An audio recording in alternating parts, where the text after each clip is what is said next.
From the Great Basin to the Rockies to the four corners of Utah, Colorado, Arizona, and New Mexico. Welcome to KMMU Main Street Media Utah.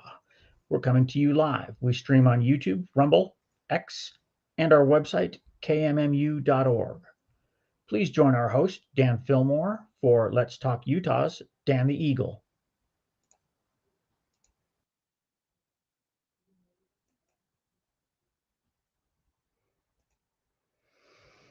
In the news, Sir Keir Starmer, who has served as Prime Minister of the United Kingdom since 2024 and is leader of the Labour Party since 2020, is recently sounding like a MAGA Republican, or MEGA if you substitute England for America.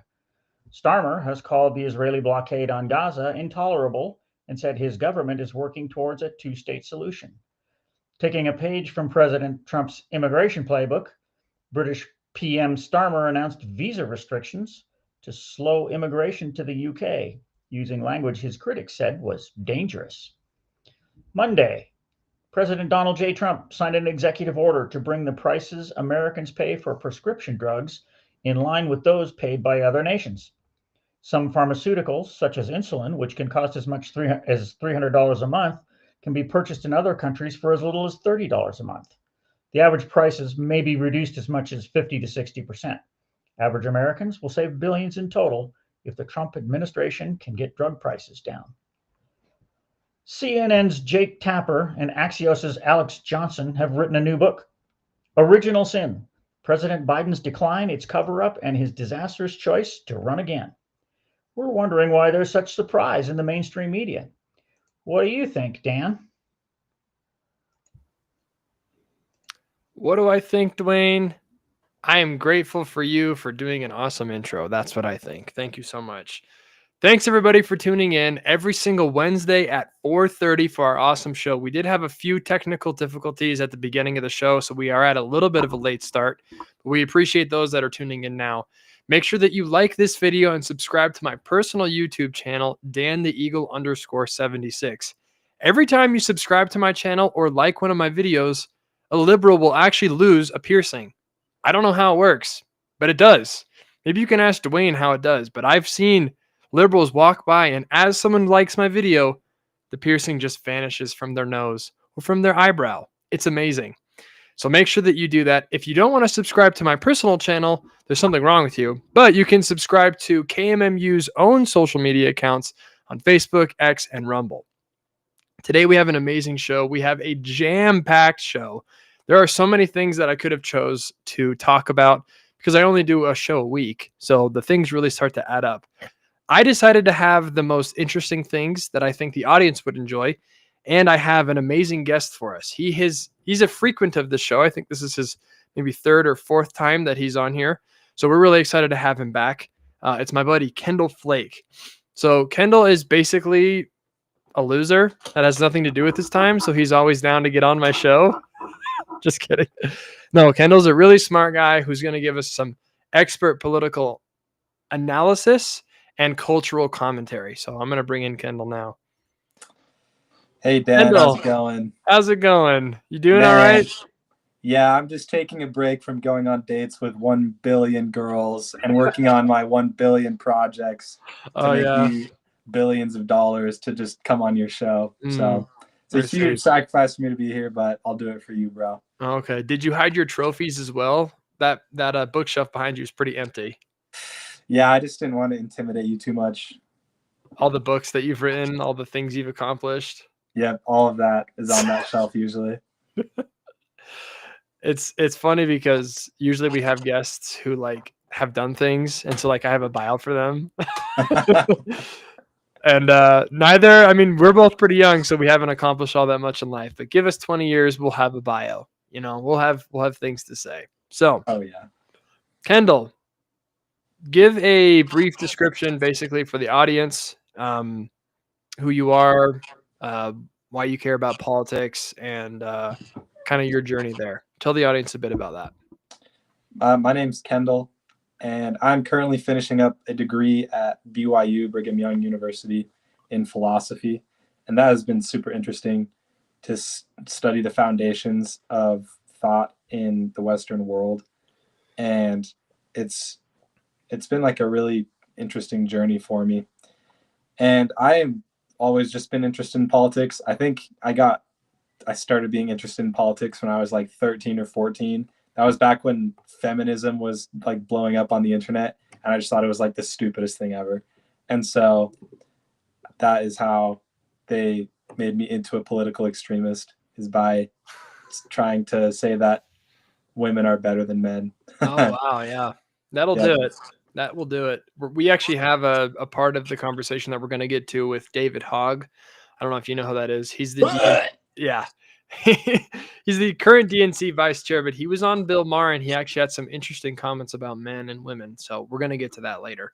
But I think that so many men have experienced this, and probably a lot of women too, that when something is pushed so hard on you for so long, you end up just saying no. And so that kind of sounds like that's what happened with you with feminism. Would you say that's accurate? It's partly that, and partly just when someone is trying to jam down your throat something that's obviously false, then you just get very suspicious when they're just like repeating over and over, like, oh, men and women are exactly the same. There's no inherent differences between men and women. And then you go and like talk to your mom versus talk to your dad, or like see how your sister reacts to a situation in a different way than your brother. And you're just like, I'm pretty sure that there is a difference between men and women. And then you look at a woman and you look at a man, and it's like clearly biologically completely different. Yeah, exactly. And so like just the idea that people think they have the power to make us believe something that's just obviously false really rankled me. Yeah. And I think that's the thing that kickstarted me into the political animal that I am today. You called yourself a political extremist. What did you mean when you said that? Well, that was mostly a joke. Emphasis on mostly.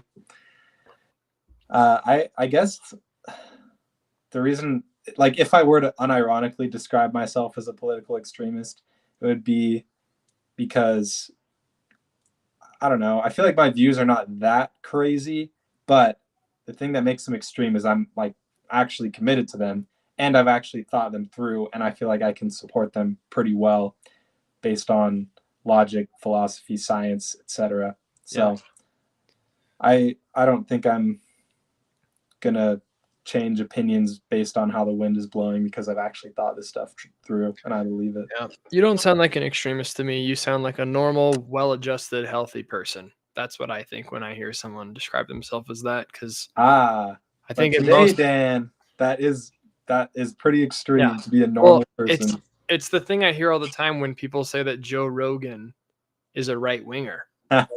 He is an atheist who smokes pot and does mushrooms.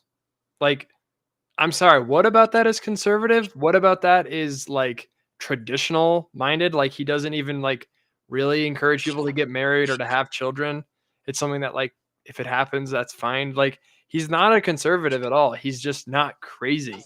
And anyone who isn't insane to the left is perceived as right wing. Yeah, and that's partly why Trump won the election, I think, is like when the left, the Democrats, just go so far over the edge, when they're just shoving men and women's sports down your throat. Yeah. Men and women aren't different at all, and you're not allowed to have fun. You're not allowed to say anything. You have to have these exact opinions, or you'll get crucified online.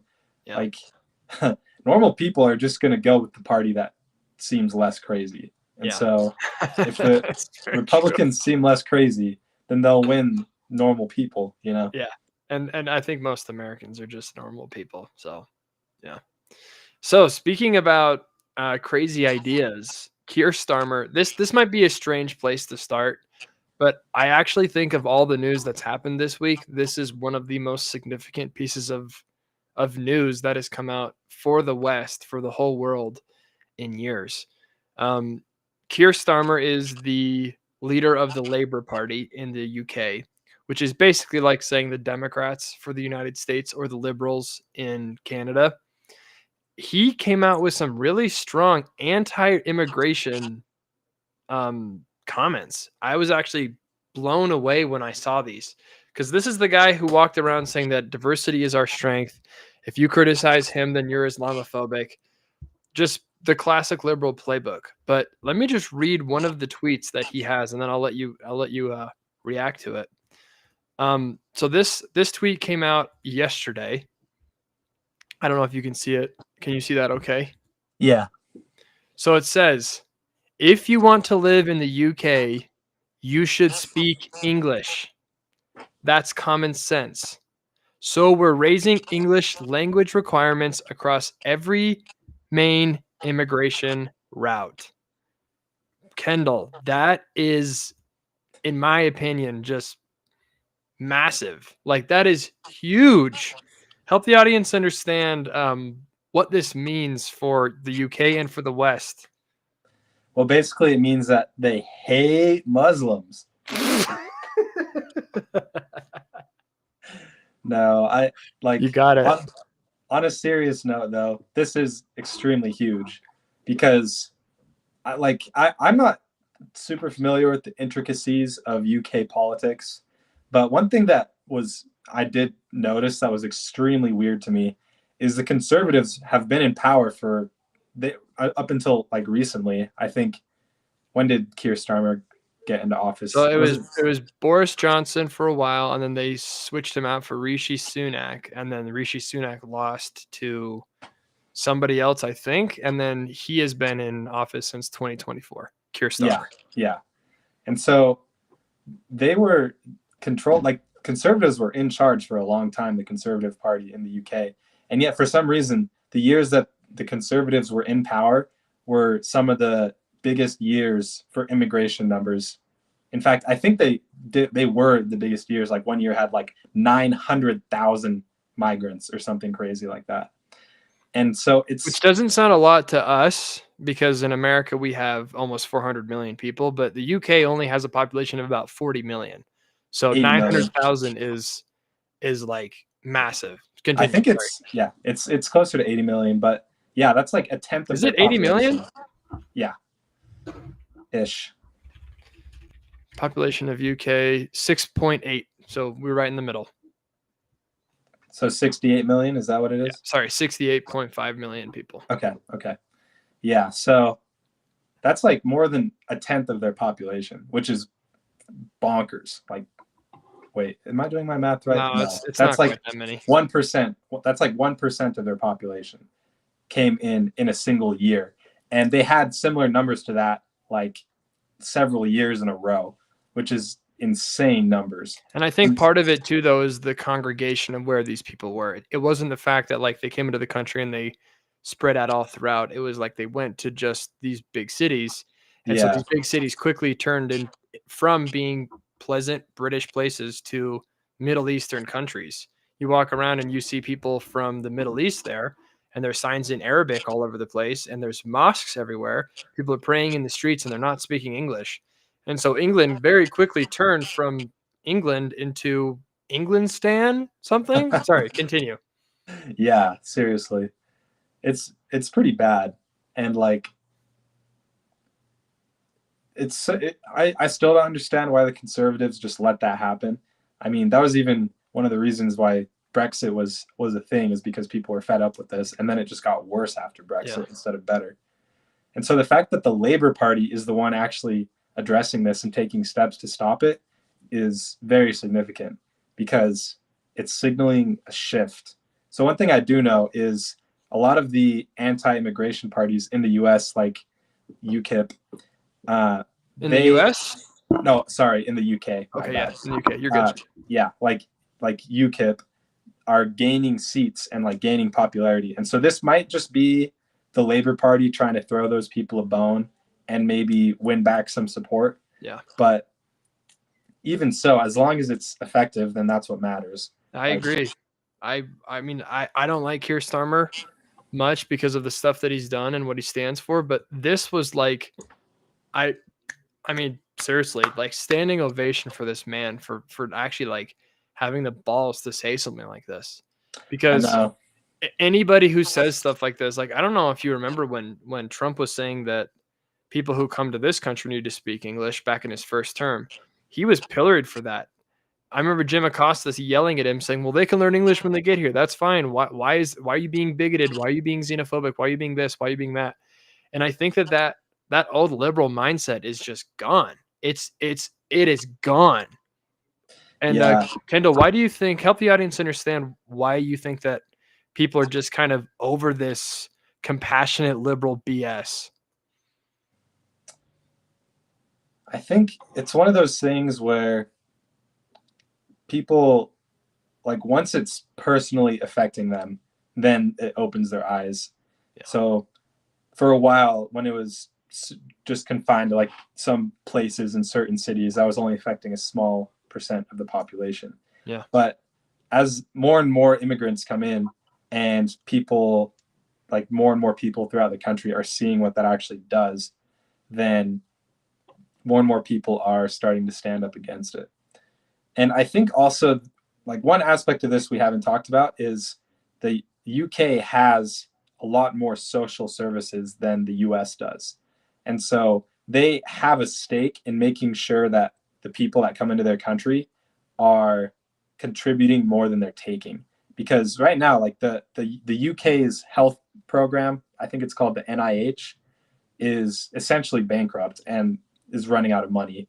And so when immigrants come in, and a lot of the time what will happen is like one immigrant will be working and paying taxes, and then they'll be an anchor and bring in their entire family, and those people won't be paying taxes. So it'll be like their parents or their kids or whatever. And so it just doesn't make sense financially. Like, it's not actually a net positive to the country because their social programs are so just like their social programs are so expensive. Yeah. That is an interesting aspect of it. I think that what you said is right on. Like, when it starts to actually affect people, especially in terms of like social services, people will start to get sick of it. I saw this video just this morning, and I think this video right here perfectly exemplifies why Brits, why French, why Germans, why Americans, why Canadians are sick and tired of mass migration without any kind of assimilation or checking of people. So let's take a look at this video. Why should English people pay for you to have a house? Maybe they give me house, they give me anything I can need, they give me.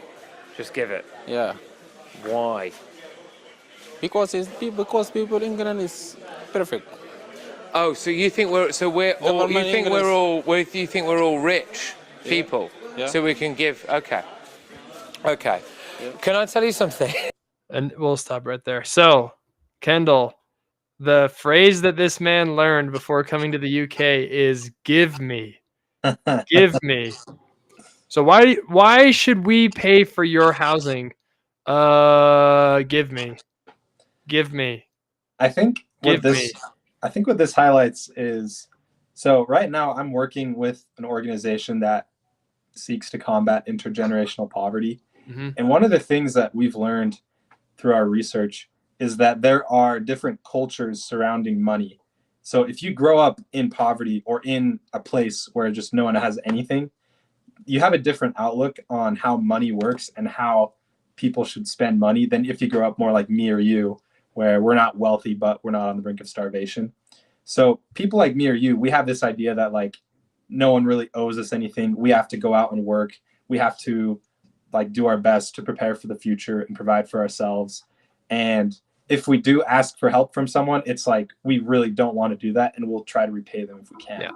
But people who grow up in poverty, their mindset is more, I can only focus on today, and I can only focus on getting my needs met right now because that's all that I have money for. And so what happens when they get extra wealth is their mindset is, I need to be sharing this with the people around me because in the future, if they have extra, they'll share with me when I need it. And so it creates this interesting just mindset where if they feel like if someone has any extra beyond just what they need today, they are morally obligated to share it with the people around them. And so the obvious problem with that is when you're importing millions and millions and millions of people with that mindset, it just creates a lot of people who feel like those around them that have more than they need for just that day are obligated to give it to them. Yeah. I see it as a massive issue. I've gone to Mexico now 7 years in a row, and it's been really interesting. As we've gone to the same city every year, and people start to notice us and remember us as the very generous gringos, because we go down there and we build houses, we build libraries. It's all out of the goodness of our heart. But I've noticed, like, recently, last few times that I've gone, people remember us and they expect us just to bring them lots of stuff. And when we don't have things, they're not happy. And when we give them things, they don't say thank you. And so I think that there is an aspect of poverty that does make you unaware, I guess, of kind of how it sounds when you're just saying, give me things. Yeah, But it's I just also, a different culture. but I also think that there is another aspect of when you see somebody with wealth and you're not taught to be respectful, you almost see them as just like suckers, like they owe you something. And I think Yeah. that anybody who comes into our country should have the opposite attitude. The attitude should be, what can I provide for this country that I'm moving into? I'm coming from not a good place, but I have this skill, I have this skill, I know this language, I can speak English, I can send my kids to school, they're not going to be problems. Here are all the things that I'm providing for you. Please let me into this great place so that I can take advantage of the things you're offering. But instead, it's this attitude of, I'm barely going to learn your language. This guy doesn't know hardly any English. He just knows the word give me, and he expects to be given things. The problem is, though, Kendall, is that we, or in the West in general, have just let it happen. We've said, okay, you want to come in? That's fine. Take whatever you want. And so, yeah, we can be annoyed at these people, but it really does come down to the policymakers and those who are actually creating policy. Because when you incentivize people to come in and give them free stuff, you're going to get a lot more people coming in asking for free stuff. Give me, give me, give me. You're going to get a lot of give me's. You're not going to get a lot of take this type people. And I think another aspect of this that's worth discussing is that a lot of the reason why these countries are importing millions of third world immigrants is because they genuinely are starting to have labor shortages, because there just are way too many old people that are retiring versus young people that are contributing to the economy. Yep. And that's just going to get worse in Western countries as our birth rates continue to decline. Yep. And so it's kind of a catch-22. It's like when a country, when they don't feel like their culture is worth preserving and they want to pass on their legacy to the next generation, then really the only two choices are let the economy collapse or import a bunch of people that are going to replace you and are much more proud of their culture, even if that culture is very different. And so totally right. It's just interesting that the UK is trying, like, what I see it as they're trying to ride the line in between those two, where they're shifting more to a model where they bring in people that want to be more like Englishmen than like the country that they came from. Like you have to know English to come now. You have to be able to communicate with the people around you, which might lead to you adopting more of their cultural values. Mm-hmm. And so I we'll see if it's successful, but I think that's the idea here is like, okay, we do need immigrants because we just don't have enough people to pay the bills anymore. But we also don't want our country to turn into Pakistan. Yeah, and it's an interesting balance. Ideally, you would just have people who love their country, love their culture, and want to have families. But that's a whole nother conversation with the decline in religion and decline in family life. But we're gonna stick on this for just one more second before you get distracted by something else. So Keir Starmer gave a press conference, elaborating a little bit more about his views specifically on this topic. We're not going to watch the whole thing, but I do think that there are parts of this in here that are really, really telling. And I'm really grateful for this. Like, I'm going to give kudos to this man, and I would love if all of our leaders sounded the same way. Let me put it this way. Nations depend on rules, fair rules. Sometimes they're written down, often they're not. But either way, they give shape to our values. guide us towards our rights, of course, but also our responsibilities, the obligations we owe to each other. Now, in a diverse nation like ours, and I celebrate that, these rules become even more important. Without them, we risk becoming an island of strangers, not a nation that walks forward together. So when you have an immigration system that seems almost designed to permit abuse, that encourages some businesses to bring in lower paid workers rather than invest in our young people, or simply one that is sold by politicians to the British people on an entirely false premise, then you're not championing growth, you're not championing justice, or however else people defend the status quo. You're actually contributing to the forces that are slowly pulling our country. Boom. Boom. Pretty Mic great. drop. I mean, he has to throw in the I love diversity. I love diversity. It's great. It's great. It's great. He's got to throw that in because obviously he's a mega lib with that stuff. But he says companies are taking in cheap labor and they're not giving opportunities to native born citizens. They are exploiting these people, bringing them in. And if we keep bringing in people who can't communicate, then we are an island of strangers. I loved that line. And I feel that way whenever I go to the grocery store and everyone is speaking Spanish. I feel like we're an island of strangers. We have people in our country who don't even know how to communicate with us, and they expect a translator to come and help them with things. Why should they be here? Anyways, Kendall, tell the audience what you think about what Keir Starmer said. I think he's spot on. Like, I don't know. It just made me think of sometimes we describe America as a melting pot. And I actually think that is kind of how it should be. It should be like we've got an idea about how we want it to taste, but then people can bring their unique cultural aspects and we just like mix that in and it improves the entire thing. Like that, I think there's some good truth in that. The problem is like nowadays the discourse has moved away from that and it's more to like a salad bowl metaphor where we've got like all these disparate cultures that are just next to each other, but they're not combining with each other. And it's not becoming just one thing, one culture. It's like a bunch of separate cultures. The problem with that is like that only makes sense if culture is boiled down to like what you wear, what you eat, like what holidays you celebrate and things like that. But culture is much deeper than that. Culture defines what you think is important, what you think is valuable, like what unspoken social norms you want to follow. Keir Starmer mentioned that. Yeah. So language, the reason speaking the same language is so important is because there's no way that you can be on the same cultural level as someone or connect with them unless you can communicate with them. Yep. And so it's honestly ridiculous that it's taken this long for them to say, no, you have to know English if you want to come here. Exactly. I think it's really interesting that like, because skin colors obviously has nothing to do with culture. It has nothing to do with it. American culture, though, has white people and black people in the exact same culture. I find this fascinating. Like rap, even if you don't like it, is American culture because it's English and it's from people from America who are creating it. And then country is also American culture. They're completely diametrical. They are not the same in any way.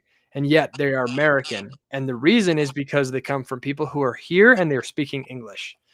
And so culture matters. It obviously does. And although I will say, the thing is, rap and country, just to use your examples, do embody completely different values. They do. And so I don't know if it's fair to say that they come from the same culture. I would say that's actually an example. They're both American is what I'm saying. They're both American, but I don't know if America has one culture anymore. Yeah. I think that we have a lot of separated cultures that have different values and have trouble communicating with each other, even if we do speak the same language. I think that is true. And that's a whole nother conversation, but you can't have any shared culture unless the language is the same, like you mentioned. That is true. That is true.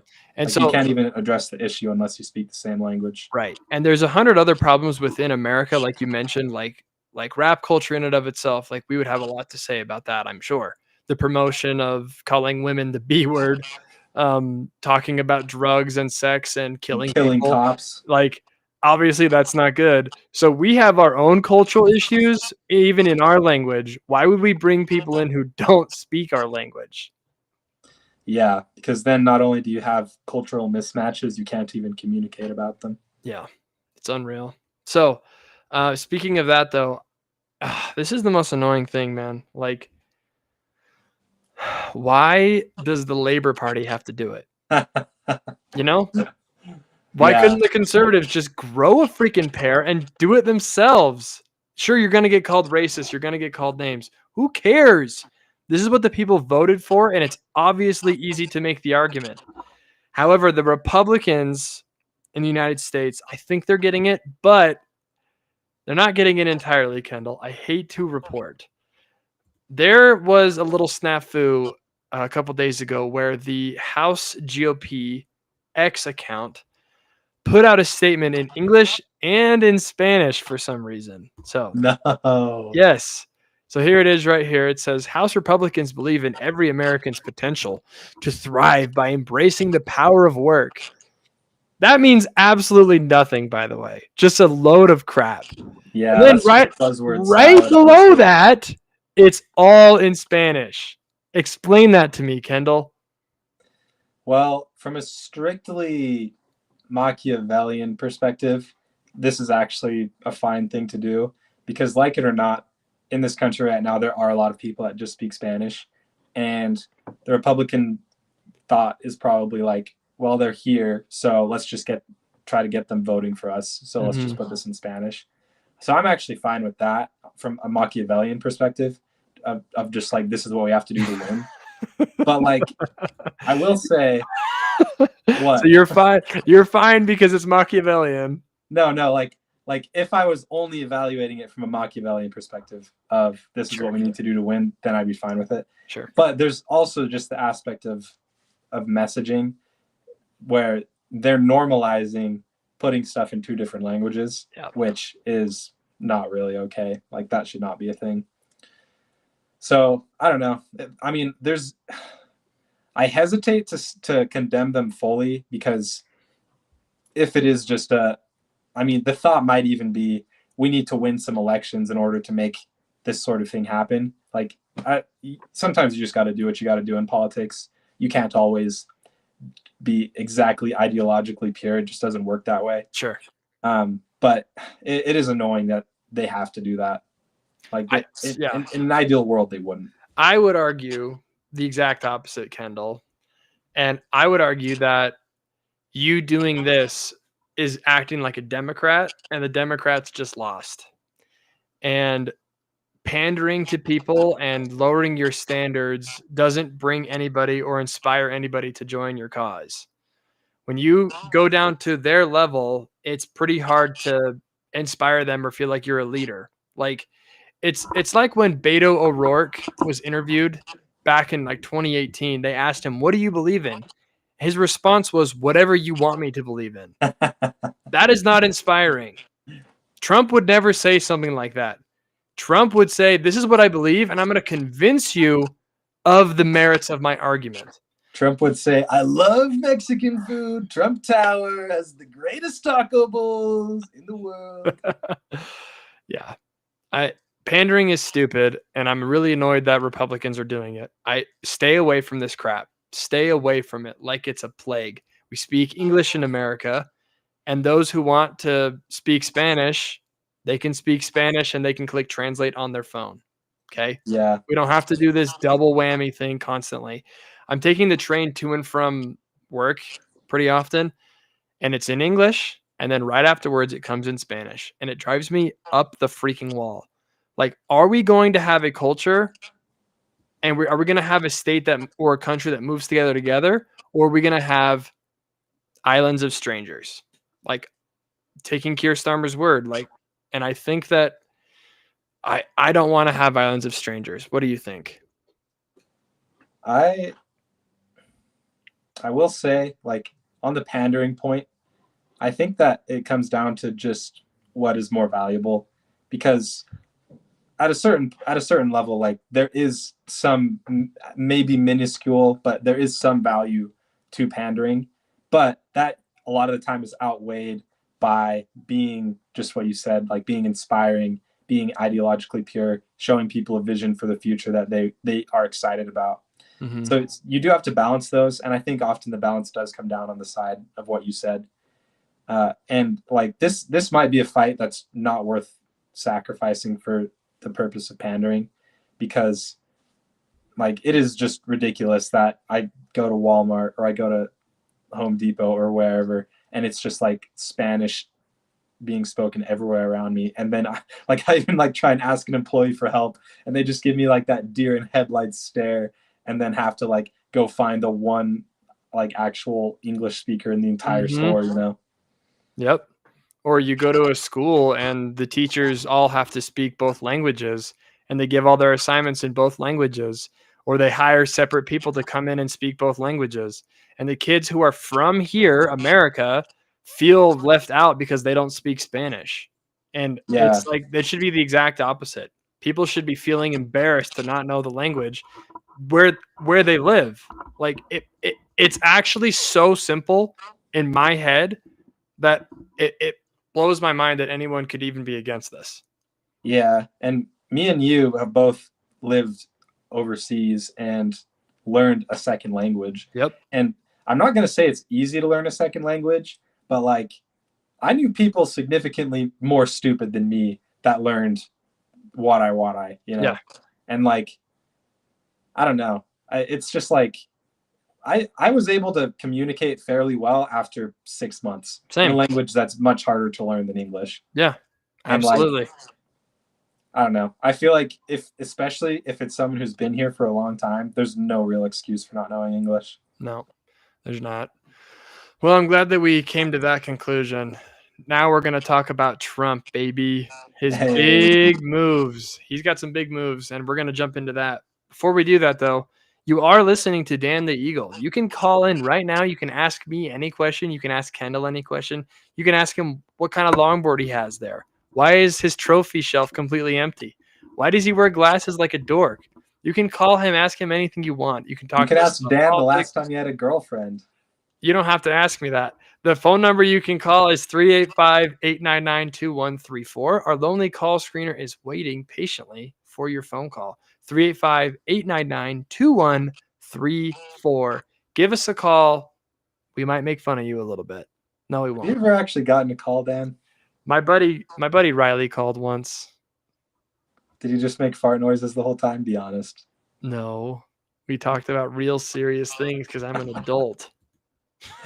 Okay. So, speaking of real serious things, drugs are really expensive in our country, Kendall. Big Pharma is ripping us off like crazy.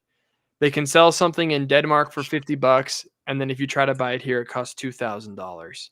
And Trump is finally doing something about it. This has been going on forever. Like drugs and insurance and healthcare in our country has always been so much more expensive than anywhere else. This has been a bugaboo of Bernie Sanders, and it's why he was extremely effective, because he was hitting on something that Americans genuinely believed was a problem. And Trump is finally doing something about it. We're going to watch this video right here, and then I'll turn it over to you. You're going to help the audience understand the more complexity of this. But let's go ahead and listen to what Trump said about his executive order. Administration will secure what we're calling most favored nations drug pricing. The principle is simple. Whatever the lowest price paid for a drug in other developed countries, that is the price that Americans will pay. And we're using the term other developed countries because there are some countries that need some additional help, and that's fine. I think that's very good. Some prescription drug and pharmaceutical prices will be reduced almost immediately by 50 to 80 to 90%. Big Pharma will either abide by this principle voluntarily or will use the power of the federal government to ensure that we are paying the same. Okay, Kendall, help the audience understand what happened here. What is he explaining? Yeah, so basically, because the U.S. is not a single payer system, because the government doesn't just cover all healthcare costs like in other countries, then the pharmaceutical companies are able to negotiate higher prices with insurance companies than overseas. So, for example, in a country like the UK or Denmark, the government has people that negotiate with pharmaceutical companies and say, okay, if you want to sell your drug in this country, we're only going to pay $10 per month per patient or whatever. And then they are just stuck paying that. Like if they want to sell the drug in that country, they just have to pay that price. And so a lot of the time they're not making that much money overseas. And so the way that they recoup that is they just charge US customers up the wazoo. And like it's a really complicated system and I don't even fully understand it. But essentially the complexity and just like all the different moving parts of the US healthcare system make it so that pharmaceutical companies can just charge us what they need to cover their costs and engage in more research. And so what Trump is trying to do is he's trying to make it so that either like there's really like three ways that this could play out, assuming that it's legal and the courts don't shut it down or whatever. So either drug companies could just lower prices in the US and keep prices low in other developed countries, in which case they would be making very little money and would not be able to invest in research and come up with new drugs. So that would be bad, but that's probably not going to happen. The second thing is they could just like negotiate way more harshly with other countries and make them pay a lot higher prices, like pay prices more similar to what the US is paying right now, in which case the pharmaceutical companies would just start making a ton more money. And that might actually be a good thing because they dump so much of that money into research for new drugs and things like that. So that would like not reduce drug prices for Americans, but it would produce more drugs. And the last thing that they could do is just kind of like in the middle, where they'll raise prices in other developed countries, they'll lower prices in the US, and it'll all kind of equalize. And that's probably actually the ideal thing to do because it'll be lower prices for everyone, but they'll still be making enough money that they can dump it into research and come up with new drugs and things like that. And the reason why I think that would be the best is because the way it stands right now is essentially Americans are the ones subsidizing drug development, and then other countries are buying those drugs for dirt cheap. And so if it was more equalized, then everyone would have to bear the cost of developing new drugs, which is a good thing. We don't want to be subsidizing other developed countries. You explained that perfectly. Thank you. I think the audience probably understands it. If not, leave a comment or something and we can talk more about this. I think you explained it really well. Thank you, Kendall.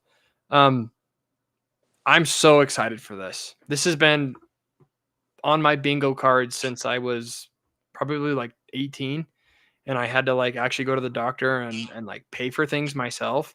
I was so confused why it was so expensive. I never understood why. And like Trump tells a story here that we'll jump to actually about like the stupid system, but like every American has gone through this. You go to the doctor and you're trying to get them to like tell you how much ibuprofen costs for something. And they're like, well, I can't tell you. You're going to have to talk to your insurance company. And it's like, I try to talk to my insurance company and they say, well, it depends on the operation. No one will give me a number. No one. And then when you get your freaking bill, it's $500 for 2 things of ibuprofen. And it's like, this makes no sense. And so the idea is that Trump is going to say, okay, if you are selling this product in Denmark for $40, you have to sell it here for $40 as well. Therefore, like you said, if they're super lowballing Europe, they're going to have to make it a lot higher. So our costs will actually start to come closer to what it should actually cost, which is unbelievable that it hasn't happened before. Like, why on earth has this not been a Republican or Democrat main platform to say that we are going to lower this cost? We are going to do something about the high cost of healthcare.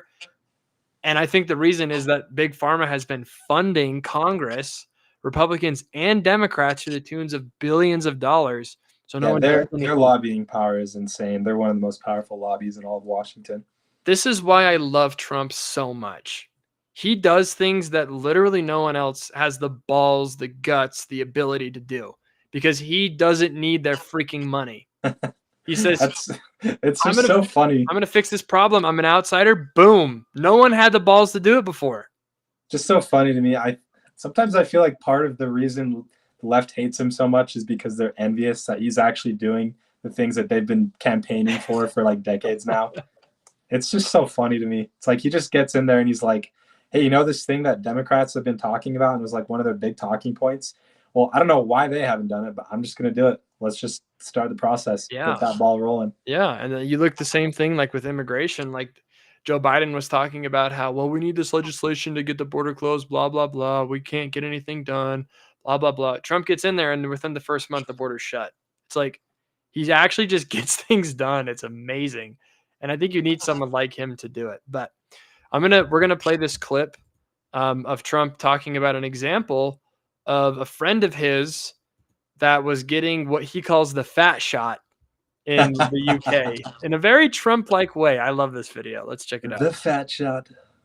I mean, I'll tell you a story. A friend of mine who's a businessman, very, very, very top guy. Most of you would have heard of him.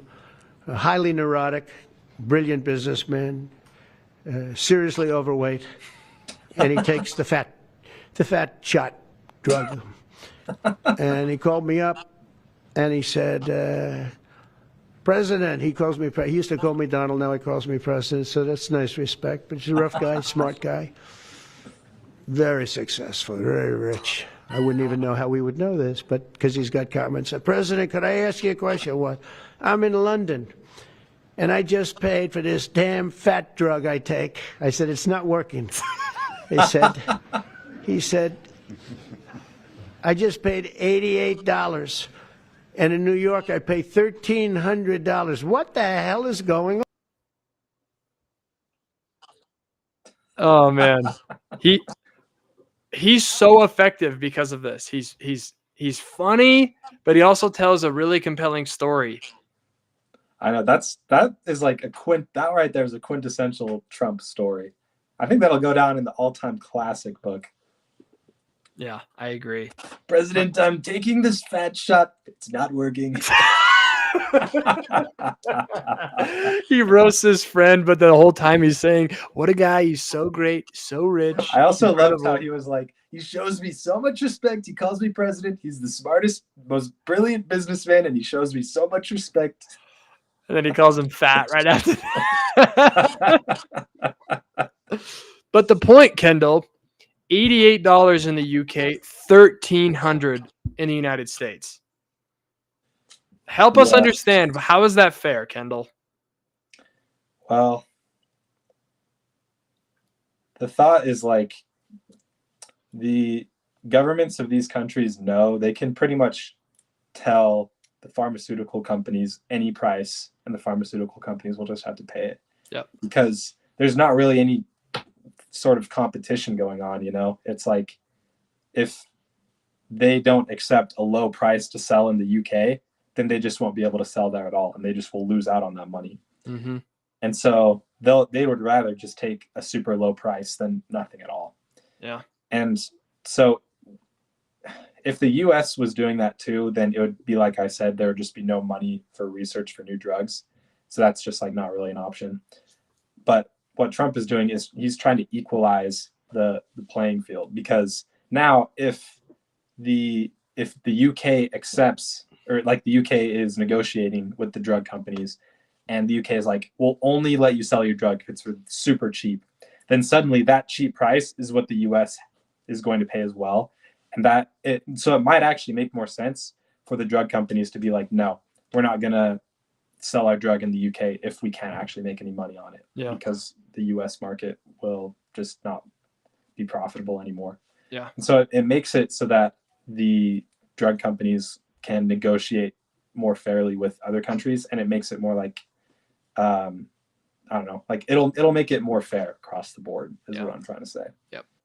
I think it's interesting to think about how much the United States gets taken advantage of. Like, we provide Europe pretty much all of its military and all of its drugs. Like, the welfare state in Europe could not exist without the United States. They couldn't do it. Who would develop their drugs and protect them? It's crazy. And Canada is like the exact same thing. Like, we literally do everything for the world, and like, what do we get for it? And so I'm super grateful that Trump is just saying enough is enough. Like, this is too far. We have gone long enough. The pharma companies have made enough money, but we still want to help them out. But Americans matter too. And it's so refreshing to have a president who actually cares about America. Yeah. And here's the thing about Trump. Like, he just throws so much stuff at the wall, and not all of it is always super good. And a lot of it is just smoke screens or negotiating tactics or whatever. Mm-hmm. But like, at the end of the day, he does have really good instincts, and he does actually care about Americans. And like, it's just so funny to me. Like, he always gets labeled as like corrupt or bought out or all this stuff. First of all, he's a billionaire, so no. Second of all, he does anti-establishment things like literally all the time. Like, this is like one of the most anti-establishment executive orders in all of American history. Yeah. He said that it was going to be like a revolution, like this was going to be America's golden age, and I actually believe him now. Like, taking on big pharma is actually a revolutionary act in America because they are so freaking powerful. Anyway, speaking of American presidents who don't care about America, there's a book out, or at least it's coming out very soon, by Jake Tapper and Alex Thompson. It's called The Original Sin. And I shouldn't be promoting it, but here I am. In this book, Jake Tapper, who, well, we're not going to get into all the details with him because he obviously lied about Biden's cognitive decline. And he said, "Oh, the White House lied to me. I had no idea." Whatever. Some of the bombshells from this book are actually interesting, though.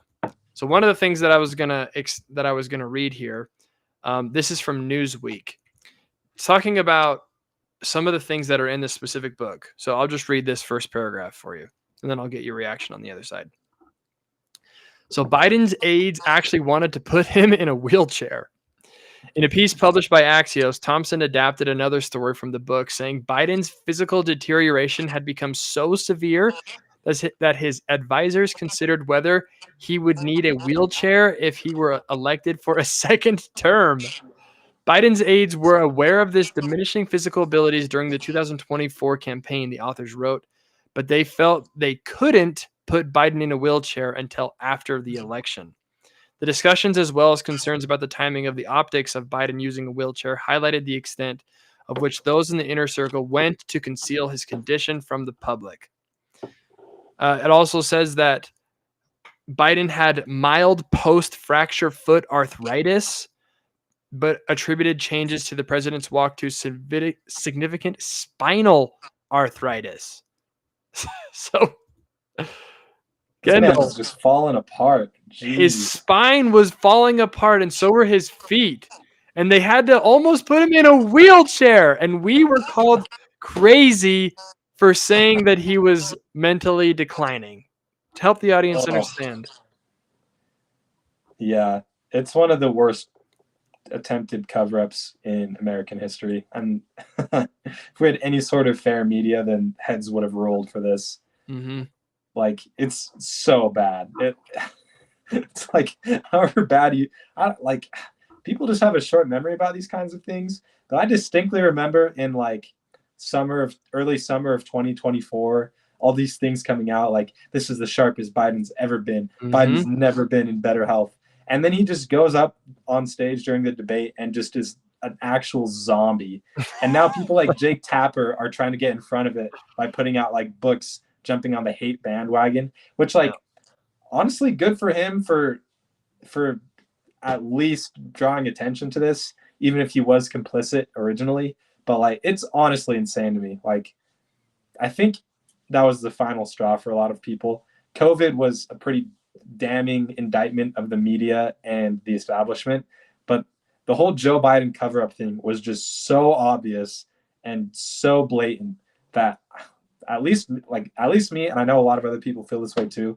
It's just like, why would I ever trust the media again? Why? Yeah.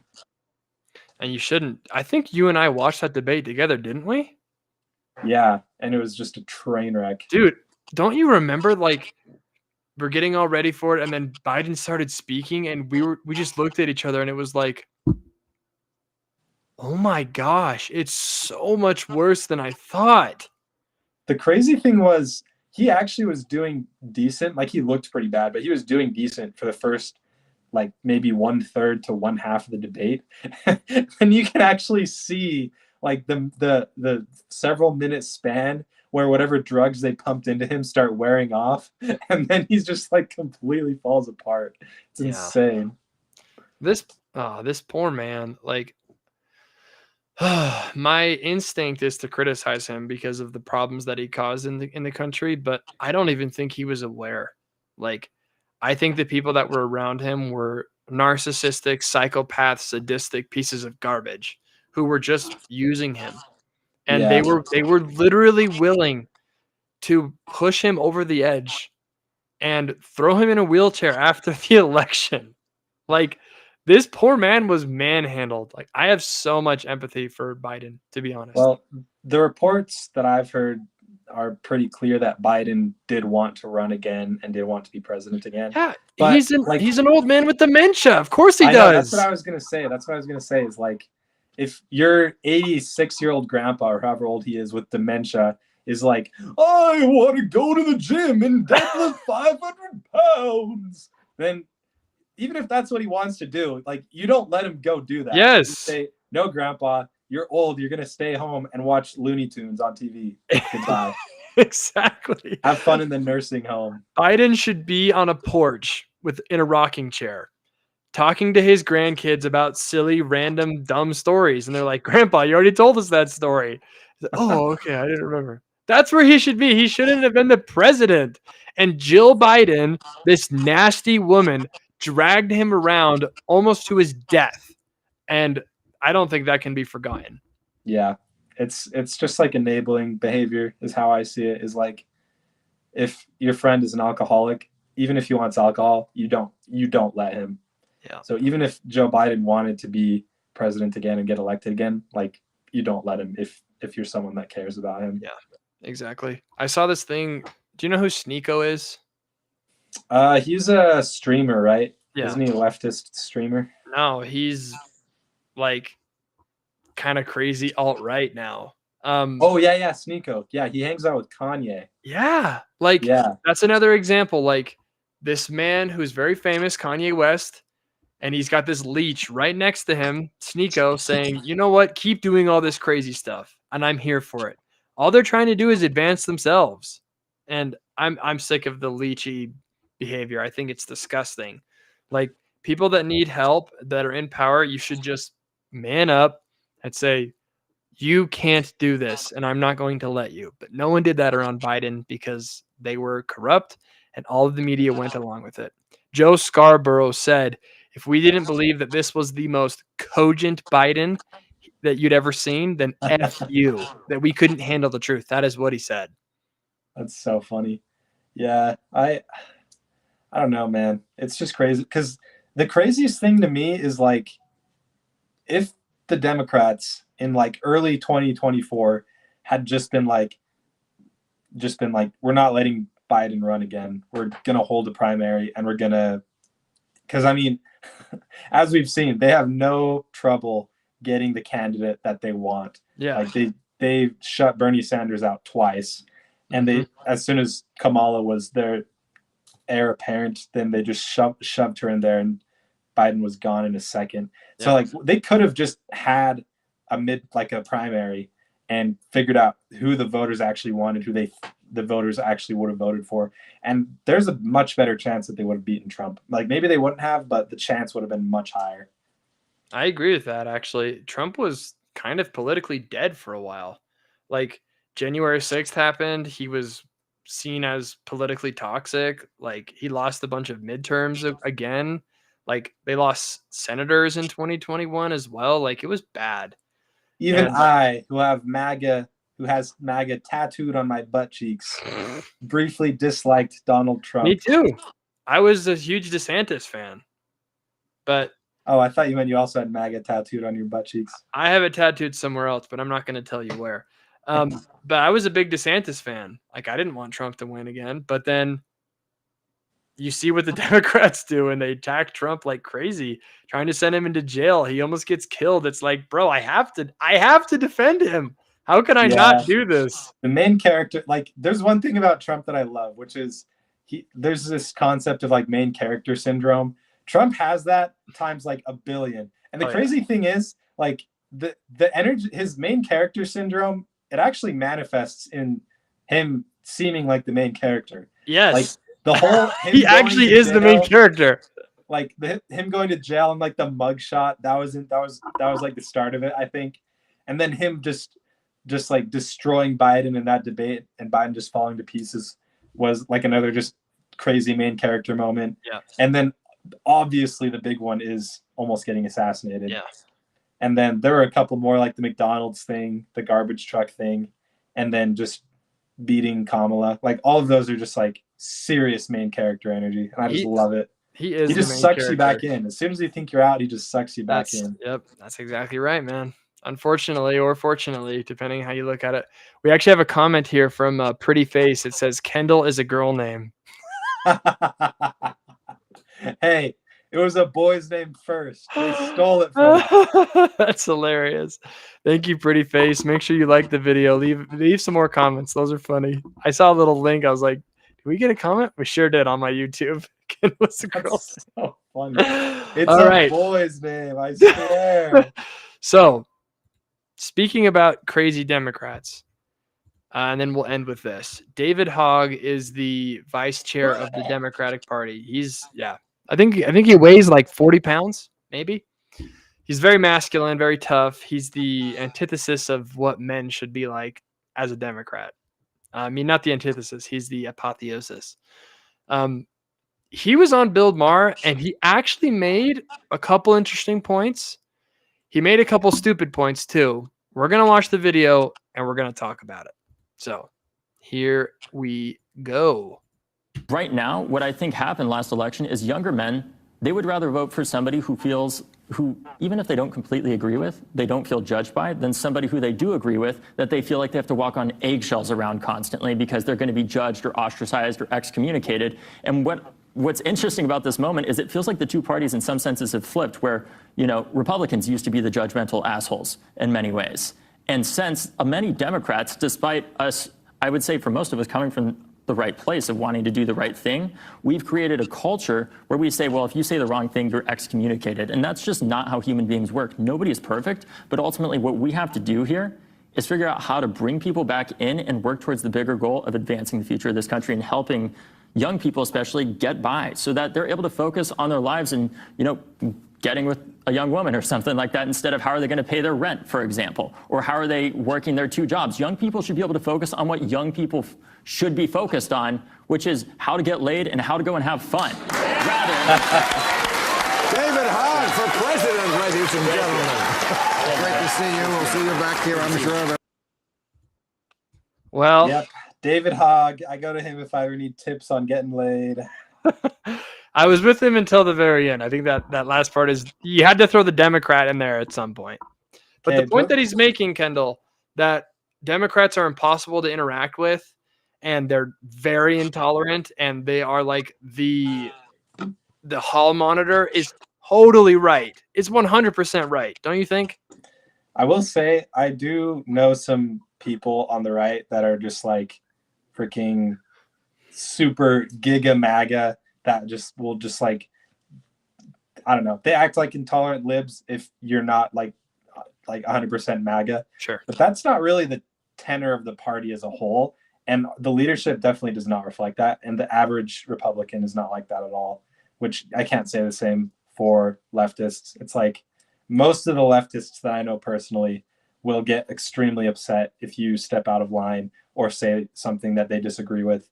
And not only that, they actually seem incapable of understanding an opposing point of view, which I think is just insane. Like the party of tolerance can't even understand how someone might think differently than them. Mm-hmm. Yeah, that's how I feel. And I think David Hogg hits it right on the head there. Like, if you want to get men to join you, you need to not nag them. you need to not like insult them for having different opinions. Like, as soon as you do that to a guy, he's just going to be like, all right, I'm going to go vote for that guy. He doesn't belittle me. He doesn't call me names. He doesn't think I'm stupid. You obviously do. One thing that I think that he misses here too is that it's not just like the belittling and like the intolerance. It's actual hatred for masculinity. Yeah. It's actual hatred for like leadership qualities. It's hatred for wanting to provide for a family and actually wanting to have a family. Like it's hatred of those things. And that's where at the end he loses me, because he says young people should just be focused on getting laid. And it's like, oh gosh, you don't get it. Like, that is not what young people should be focused on. Young people should be focused on developing themselves and having a family. Like that's the ideal, not just having sex. But what do you think? Yeah, I totally agree. Unfortunately, nowadays, I think even people on the right don't really share that view with you, that we should be building families and getting married at younger ages and having kids. Yeah. The other thing is like, I just think what you said is spot on.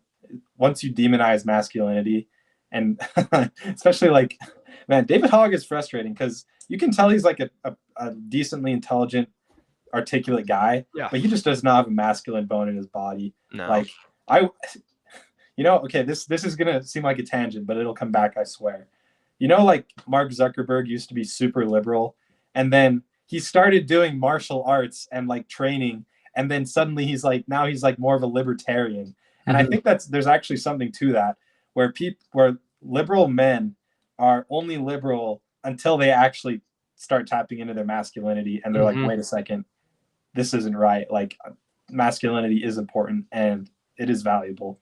So I wish David Hogg would just go to the gym or start taking like Taekwondo or something. And I guarantee he would at least be a libertarian, if not a conservative, within like a year or two.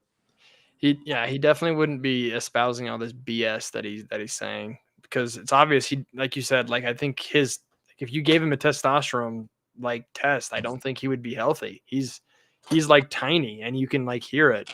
Dude, his shoulders are so narrow too. He's crazy. He's a small boy, and like that's, we got to help him out. Here is our implore to you, David Hogg. We will take you to the gym, and we won't even have to talk about politics. We will just teach you how to deadlift, teach you how to bench, teach you how to do some curls, how to do some isolated biceps, how to do some back workouts. Obsessed with getting laid. This will, if that floats your boat, this will help you get laid even. True. Like if you want to get laid, dude, let's get you shredded. Let's go to the gym. Let's get your shoulders broad. Let's get those lats popping a little bit. I'm sure you have abs. You happen to convert to MAGAism, all the better. All the better. All the better. That's not our intention, though. We want to invite you to come to the gym with us, dude. You'll figure it out. Anyways, I think the Democrats. I don't think it's gonna work though, because David Hogg is allegedly getting ousted now. Yeah, I saw that. So all it took was him to say men aren't that bad. All it took was for him to say quit demonizing men and judging them. And he's like, nope, get out of here. You can't be here. That's so funny. I think that the Democrat Party is ran by a bunch of feminists, and most of them don't have any social skills. And so I don't see them changing in any direction. I think the Democrats are basically wedded to their ideas of man hatred. Yeah. I think that's going to be the next cultural battle, is just trying to make men again and women again. I just thought when you talked about like how the men don't like being nagged, I just thought that was so funny, because there's actually an analogy to be drawn between a marriage that's in a downward spiral and the Democrats and their relationship to men right now. Because it's like, in a relationship between a masculine man and a woman, then if the woman is just nagging the guy 24/7, all he wants to do is not be around her and not do whatever she says. Yeah. And like right now, the Democrats they're a feminine party. It just infuses everything about them. And if they're nagging men, trying to tell them like, oh, you can't do this, you have to do this, you can't do this, then first of all, the men are just going to want to be anywhere else besides with Democrats. And second, they're not going to want to do a thing that the Democrats say. Yep. So I say, bring on the nagging. Keep pushing those vulnerable young men to us. Keep doing it. We'll take them all. I just hope that they come to reasonable people. Like, myself or Ben Shapiro or Jordan Peterson, and not people like Andrew Tate and Kanye. Because there's a lot of boys who are getting pushed over to Andrew Tate and Kanye, and I think that they are just as bad as David Hogg and Bill Maher, but just on the other side of it. I agree. And it's one of those things where it's like, if you want to know who's to blame for Andrew Tate being famous, it's Democrats. They created a need for a figure like Andrew Tate in young men. It's the nagging, annoying wife. That's what it is. Like, to a T. Well, Kendall, thanks so much for joining. No other comments came in, but Kendall apparently is a girl name. That is confirmed by the chat. No, it's a boy for you.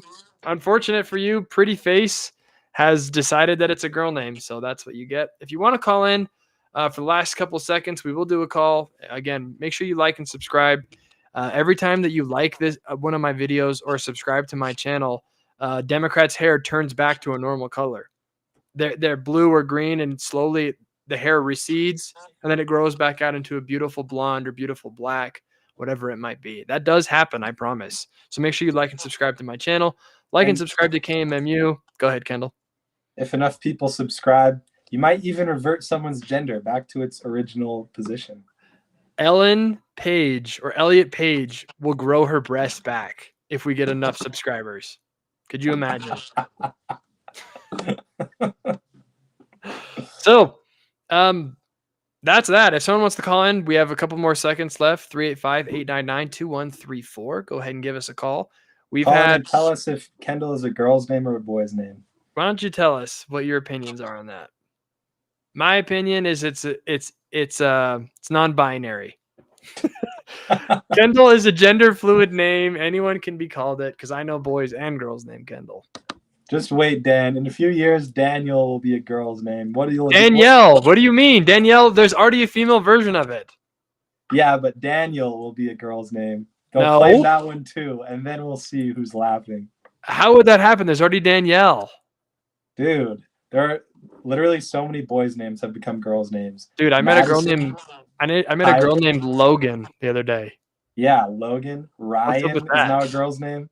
Yeah, that's crazy. That's crazy. Well, I don't think anyone's calling you because you're a freaking nerd. Maybe if you were a better guest, someone would call. Dang. Maybe if you're a better host, you would have more than one viewer at a time. Dude, there's 8 people viewing right now. 8! Take that. I mean, 8 billion. Everyone in the world is watching this. All right. Well, we will see you guys back here next Wednesday at 4:30 as always. Thank you so much for watching. Like and subscribe.